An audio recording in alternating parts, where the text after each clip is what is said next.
Every day, 733 million people go hungry. That's 1 in 11 people worldwide, and that should just never be the case. So I want to show you how it's possible that we're providing one meal for every 20 views on our main channel video, and some of the things that didn't make the final cut. Starting off in Kenya, where we've been before to help with unlimited access to clean water. But this time, we're tackling another problem: food. Studies have shown that by providing a meal to these kids at school, attendance rates can increase by up to 50%, and scores can go up by up to 20%. Now, because of this, later in this video, I had to find out what is the real reason behind world hunger. And what I found out honestly shocked me. It's like the world's dumbest problem. Carol's the principal of multiple schools here. She was saying you can tell when kids are malnourished because when it's like recess, they don't play, they just lay around. That's why when you come to school, you'll find them weak and not energized. When you come during breaks, you'll just find them seated and they don't have the energy to play. And unsurprisingly, after everyone was fed, I noticed a remarkable shift in the mood. Are you enjoying the food? Yes. Kids were laughing, running around, playing with each other. They're chasing it. I don't think any of them have ever seen a drone before. I think I actually created a cult. All right, day number, 3 in Kenya? This is a lower income part. Schools are in worse quality than the ones we were in yesterday. These kids don't get meals here at school, so this is gonna change a lot of these kids' lives. Most of them are getting less than 1,000 calories a day. After this, they will have a consistent source of food at school. They'll learn more, they'll grow more, they'll get sick less. Overall, just be happier, which I think we all agree is what we want for kids. Go ahead. All right, we're at another school, this time with over 500 students. Show all the students. Don't kick the This one has over 500 students. Show them all.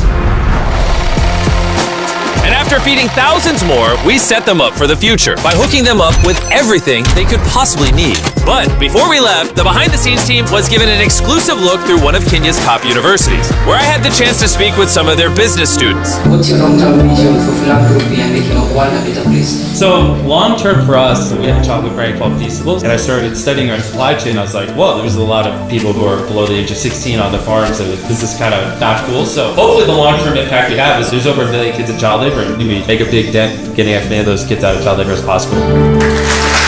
And that's why our next stop is especially important to me. Now we're in Ghana. This is where we source a lot of our cocoa for Feastables. So the school meal programs and stuff we're doing here is a lot more special to me. For me? Thank you. It's honestly amazing that these communities put together ceremonies just like this one as a thank you for providing something they should already have access to, like food. I would like to welcome Jimmy, also known as Mr. Beast. Thank you. Thank you. Like I said, I'm super excited to get this meal program going and some other community development, and excited to meet all of you and work with you. Thank you for having me, and thank you for all the kind words. I appreciate you. So this is our native kente, and they want to wrap you with the kente to show our appreciation. So you are now the sub-chief of this town. Thank you. Are you happy with how that went? Yeah, you're happy. Yeah, I think it went well. Thank you. Celebrations aside, one major thing I wanted to do in Ghana was check out some of the cacao farms. Adult farmers typically earn significantly less than a living wage, and their children are often put to work so that families can survive. We've been working hard at Feastables to pay all the adult farmers a living income reference price so that we can reduce child labor. And I got to see the cacao farms in person and shoot a video to promote this entire mission. You see, Big Chocolate pays their farmers so little that they make less than $1 a day on average. First, we pay 100% of our cacao farmers a living income reference price. Second, 100% of our cocoa is fair trade certified, which is the gold standard of ethical certification. Appreciate you. Appreciate you guys. I'll see you guys tomorrow. There you go. Thank you. Everyone who watches the main channel video might not fully understand the impact, but this is going to keep a lot of kids at school. It's going to lower the dropout rate. It's going to get people off cacao farms, which is what I'm trying to do at Feastables. We just kicked off the school meal program here. Crazy enough, they had 10 kids enrolled because rumors went around that I was starting a meal program. And then since we started a couple of days ago, 11 more have enrolled. So 21 just because of the free meals, which is great because it's 21 extra kids, most of which probably would have been working on cacao farms. They said like 97% of kids here came from cacao farms. And now they're getting well fed and getting an education. Over the past few years, we've done everything we can to give back, like building 100 wells in Africa, 100 houses across the world, and helping 2,000 people walk again. And after 73 philanthropy videos, with the help of you guys, we've spent over $90 million towards these projects. And while that might seem like a lot, there's still a lot more work to be done. And while countries in Africa struggle with a lack of food, in America, there is too much food going to waste. How many people have you fed in your life? At least 3 to 5 million people.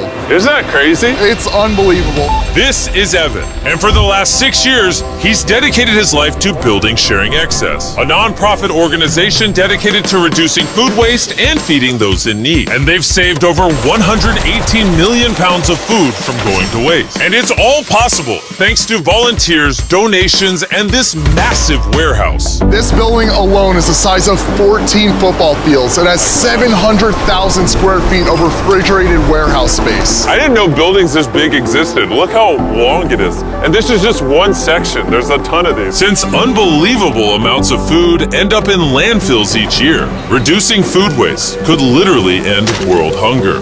And after talking with Evan, I really started to understand why. Over the last 3 years, we've done 24 million pounds of produce just from this one building. And before 3 years ago, they were just throwing it away? Yeah, it was about 10 million pounds every year that they were throwing away. And they would spend $1 million to throw that food away. It's like the world's dumbest problem. But we have an organization that's set up to cook the food into meals. Obviously, it's genius that you're doing it, but why did no one do this earlier? Everyday consumers like us have no visibility to it. It's basically these guys in their trucks and they're like throwing away truckloads and truckloads just because it's convenient for them.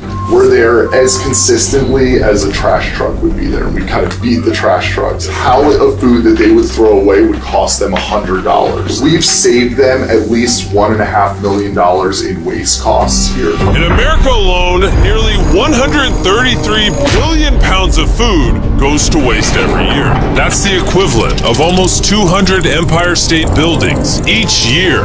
And people like Evan are finding smart, scalable ways to reduce this number. What do you have planned for us today? So today we'll be going through a day in the life of Sharing Excess. We'll be saving some food, we'll be sorting through it, we're gonna cook the food that we rescue into meals, and then we're gonna give it out to people. It's gonna be a great day. Every day, Evan gives you excess food that would have been thrown away. You customize a recipe around it, and then make it at scale and give it to people in need. You are absolutely correct. For free? Yep.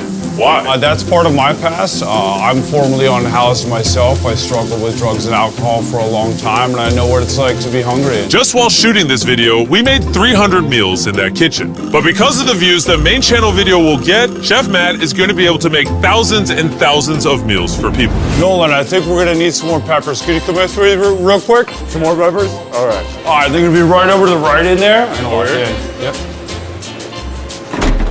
Did you just lock Nolan in the freezer? It depends what you mean by lock. You're my new favorite chef. Is this a lock me in the fridge bit?